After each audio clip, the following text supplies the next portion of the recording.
Parce qu'il est essentiel d'être conseillé, depuis 40 ans, nos équipes accompagnent votre entreprise de sa création à sa transmission. Groupama Rhône-Alpes Auvergne, au cœur de la région, au cœur de l'actualité. Partenaire de Lyon Décideur.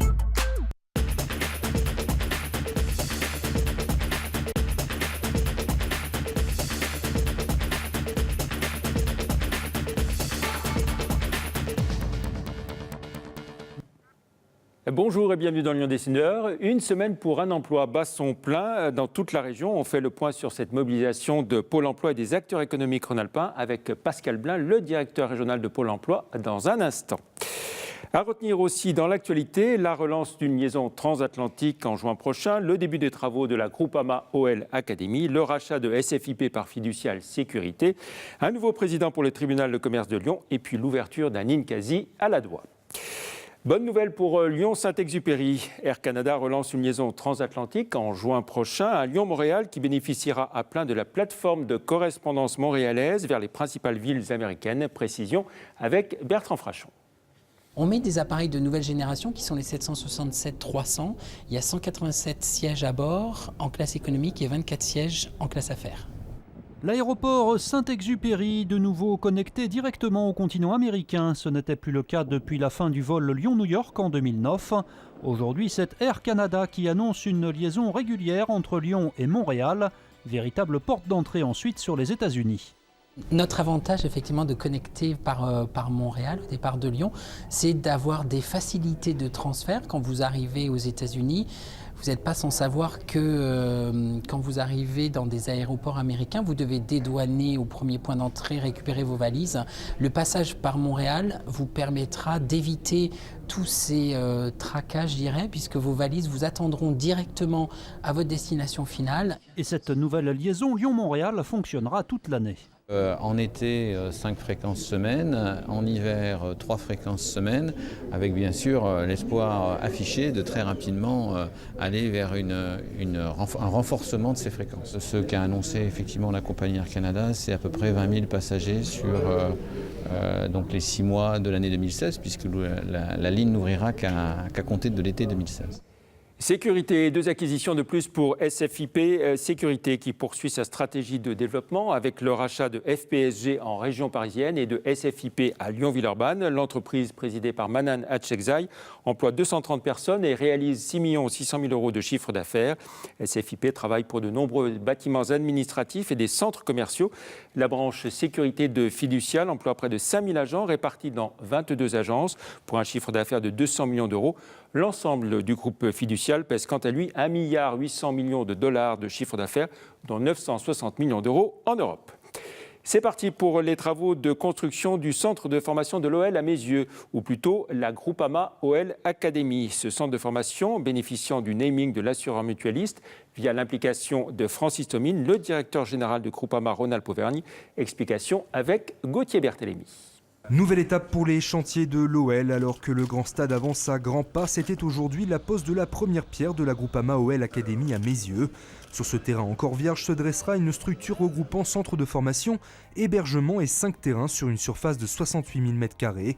Un site unique en France. Le centre de formation est aussi le poumon de cette formidable ambition qu'est l'Olympique lyonnais. Et donc pour nous aujourd'hui c'est un grand jour, pour nous mais aussi pour tous ceux qui suivront derrière, parce que inévitablement ce centre va faire des exemples et donc des émules. Autre grande première, l'OL Academy accueillera un centre de formation féminin. Le plus, c'est que au niveau de l'hébergement, on aura la capacité d'accueil pour les jeunes filles qui seront en post-formation. Et puis on aura à disposition des outils tout neufs. C'est vrai qu'aujourd'hui, il a été beaucoup question de parité et je pense que pour le football féminin, c'est vraiment une belle chose. L'OL Academy devrait ouvrir ses portes à la prochaine rentrée. Le tribunal de commerce de Lyon aura un nouveau président en janvier 2016. Michel Thomas succédera à Yves Chavant dans le cadre d'un binôme avec Jean-Jacques Vignon, un tandem MEDEF-CGPME confirmé et conforté à l'issue du renouvellement du 7 octobre dernier, puisque les listes MEDEF-CGPME l'ont largement emporté sur les listes indépendantes. La marque Ninkasi a le vent en poupe, à la fois brasseur avec une usine de production à Tarare et des restaurants un peu partout dans l'agglomération lyonnaise. Et Ninkasi ajoute un nouveau lieu à la Doua. Bertrand Frachon. Nous avons choisi cet endroit parce qu'il est un emplacement stratégique pour nous, en face d'une université de plus de 25 000 étudiants, d'une école d'ingénieurs. Et de 11, le groupe Ninkasi poursuit son développement et vient d'ouvrir son 11e établissement à Villeurbanne, au cœur du campus universitaire. Une dizaine de personnes y travaillent, le concept reste toujours le même. Alors le Ninkasi d'Adoua, il est comme tous les Ninkasi destinés à promouvoir tout notre concept, c'est-à-dire bière, burger et musique. Le tout constitué de produits frais et de qualité. Et puis le concept musique avec la présence d'un DJ qui sera là à partir de la semaine prochaine pour mixer tous les jours à l'apéro. Le groupe Ninkasi affiche un chiffre d'affaires de 14,5 millions d'euros et emploie au total 180 salariés. Voilà, et on retrouve à présent notre invité, Pascal Blin, bonjour. Bonjour. Vous êtes donc le directeur régional de Pôle emploi. On est au cœur de l'opération Une semaine pour un emploi, avec des forums un peu partout dans la région, de multiples offres d'emploi, mais j'ai envie de dire malheureusement, toujours autant de chômeurs. Absolument, mais la semaine pour un emploi est l'occasion de focaliser sur ce qui marche bien. On a la chance d'être dans une région dynamique, avec beaucoup de recrutements. Ils ont augmenté de 8% par rapport à l'année dernière. Et là, il y a 15 000 offres à pourvoir, et je dirais... Alors 15 000 offres d'emploi à pourvoir immédiatement. À pourvoir immédiatement. Proposées par combien d'entreprises Environ 2400 entreprises qui ont déposé toutes ces offres. Donc on a l'habitude de faire ce travail-là, mais là on change la perspective et c'est plutôt les demandeurs d'emploi qui ont la main. Et un chiffre, il me semble, résume toute l'opération. L'année dernière, une entreprise sur deux a embauché quelqu'un qu'elle n'aurait jamais embauché par les procédures habituelles, et notamment à travers un CV. Et est-ce qu'on sait sur ces 15 000 offres d'emploi qui sont proposées, combien vont trouver preneur dans les quelques semaines qui viennent ou les mois qui viennent? Alors certaines offres sont immédiatement pourvues. Je me souviens à Albertville l'année dernière, des centaines de contrats qui ont été signés le jour même. Les chiffres de l'année dernière sont clairs. Dans 87% des offres sont pourvues le jour même ou dans les 2-3 semaines qui suivent. Ce qu'il faut voir, c'est que certaines entreprises viennent aussi pour constituer un vivier pour l'année qui vient et donc rappellent les candidats tout au long de l'année. Voilà, donc ça fonctionne vraiment dans les deux sens. C'est à la fois les entreprises qui proposent leurs offres et puis les candidats qui peuvent venir et déposer des CV Voilà, des CV ou même un contact direct. On prépare des dizaines de milliers de visiteurs à se présenter en 5 minutes pour être convaincants. Et encore une fois, je vous le dis, on change la perspective. Souvent, les demandeurs d'emploi n'ont pas accès aux entreprises. Et là, c'est eux qui ont la main, qui se présentent et souvent qui décrochent des jobs et qui convainquent des entreprises qui ne les auraient pas pris autrement. Alors, beaucoup de manifestations, on ne peut pas les citer toutes, évidemment. On va s'arrêter uniquement à Lyon, un forum important, jeudi, vendredi, 15-16 voilà, 15-16 octobre. octobre, mercredi à Grenoble. Bon, on est dans toutes les grandes villes, près de presque 70 événements, avec des forums généralistes, comme c'est le cas à Grenoble ou à Lyon, mais aussi avec des forums plus spécialisés. Aujourd'hui, par exemple, à Chambéry, c'était sur l'économie sociale et solidaire, par exemple. Quel type d'emplois sont proposés? C'est vraiment tout secteur, tout type d'emploi ou est-ce qu'il y a des demandes plus spécifiques? Alors, on a, vu la saison, justement, un tiers des offres qui sont plutôt saisonnières et préparer la saison de ski.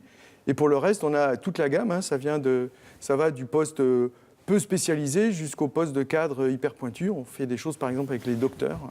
Par exemple. Voilà. Alors, il y a toujours des métiers en tension qui seraient prêts à proposer des postes, mais qui ne trouvent pas preneur.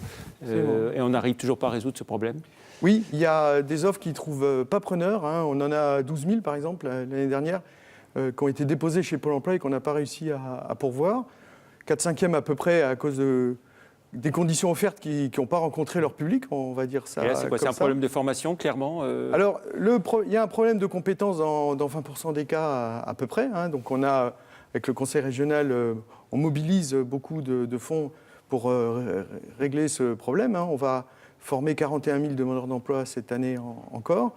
Mais souvent, c'est des conditions salariales ou des conditions de travail qui ne convainquent pas les demandeurs d'emploi. Mais typiquement, les secteurs qui ont le plus de mal à recruter et qui pourraient proposer des emplois immédiatement? Il y a énormément... Alors, il y a 30% des projets qui sont réputés difficiles par les entreprises, et notamment pour les plus petites entreprises. J'ai tendance à dire que tous les recrutements paraissent difficiles. Mais l'hôtellerie, la restauration, le commerce... par exemple, sont des secteurs qui sont en permanence confrontés à des difficultés de recrutement, mais aussi l'informatique. Alors, vous avez mis en place des contrôles renforcés, des équipes pour contrôler les demandeurs d'emploi. C'est nouveau, c'est renforcé ou c'est quelque chose qui se faisait déjà, mais on en parle plus spécialement aujourd'hui. Voilà, on en parle plus spécialement aujourd'hui, puisque c'est vrai qu'on a expérimenté dans quelques régions une nouvelle modalité d'accompagnement des demandeurs d'emploi.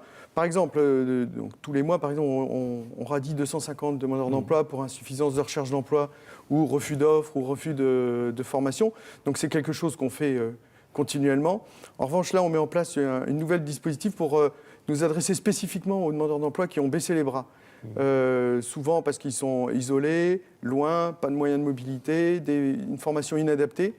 Et c'est ces gens-là qu'on se propose de rappeler avec une équipe dédiée. Et l'expérience montre que pour 4 personnes qu'on remet dans une dynamique de recherche d'emploi, il y a une personne qui est radiée. Est-ce qu'on sait si on arrive à quantifier véritablement la fraude à Pôle emploi Alors, le contrôle de la recherche d'emploi, donc ça s'adresse bien aux gens qui ne remplissent pas leurs obligations de recherche d'emploi. Il y a effectivement une population qui fraude. La fraude qu'on a détectée cette année, ça représente 15 millions d'euros. J'ai encore, avant de venir vous voir, déposé 3 plaintes. Les affaires sont suivies. Les condamnations sont extrêmement sévères. On va bien au-delà du remboursement. Il y a de la prison avec sursis. Donc on est vigilant. C'est dur à quantifier, mais elle reste inférieure à 1% des sommes versées. Un mot sur l'emploi des jeunes. Ça va un peu mieux, mais il reste encore élevé. Voilà, le chômage des jeunes reste préoccupant. Il est contenu depuis 1 an, et notamment grâce aux politiques publiques, notamment en matière de contrats aidés, d'emploi d'avenir, où la région se débrouille plutôt bien. Donc on arrive à contenir le chômage, mais pas à le faire baisser, malheureusement. Les centres de formation d'apprentis peinent parfois à recruter. Absolument, il y a quelques milliers de places disponibles, effectivement. L'apprentissage reste une voie sûre d'accès à l'emploi, puisqu'on est à plus de 70% d'accès à l'emploi durable. Donc c'est typiquement l'alternance, en règle générale, une politique à encourager. Le chômage de longue durée, lui, progresse. Oui, là aussi, méfiance avec les chiffres. Nous, on se focalise sur les chômeurs longue durée qui n'ont pas du tout travaillé dans les 15 derniers mois. Et effectivement, ce chiffre progresse légèrement. En 1 an, on est passé de 107 000 à 109 000 demandeurs d'emploi. En revanche, les nouvelles règles d'assurance chômage font qu'on peut très bien être en CDI et rester inscrit pour garder un œil. Et donc, certaines personnes sont comptées en chômeur longue durée alors qu'elles travaillent à temps plein depuis très longtemps. Voilà. Et puis, le taux de chômage donc, de la région Rhône-Alpes, qui reste inférieur à la moyenne nationale, mais qui a quand même un niveau qui a progressé depuis 1 an, de l'ordre de 5%, et on est à plus de 300 000 demandeurs d'emploi. Voilà, le nombre de personnes inscrites à Pôle emploi a augmenté effectivement de plus de 5%, si on considère la catégorie A. En revanche, quand on fait le sondage avec l'INSEE, le chiffre officiel du taux de chômage, on voit qu'il y a quand même un chômage qui stagne en fait, dans la région, 1 point en dessous de la moyenne nationale. Voilà, avec des départements qui s'en sortent bien et d'autres à la traîne. Voilà, ce qu'il faut préciser, c'est que Rhône-Alpes a la contrepartie de son dynamisme, puisque avant de faire baisser le chômage d'une personne, il faut déjà créer 30 000 emplois, puisque la population active augmente de 30 000 tous les ans. Très bien. Merci beaucoup, Pascal Blin, d'être venu dans Lyon Décideur. 1 semaine pour un emploi, donc toute cette semaine et jusqu'au 22 octobre. Merci, au revoir.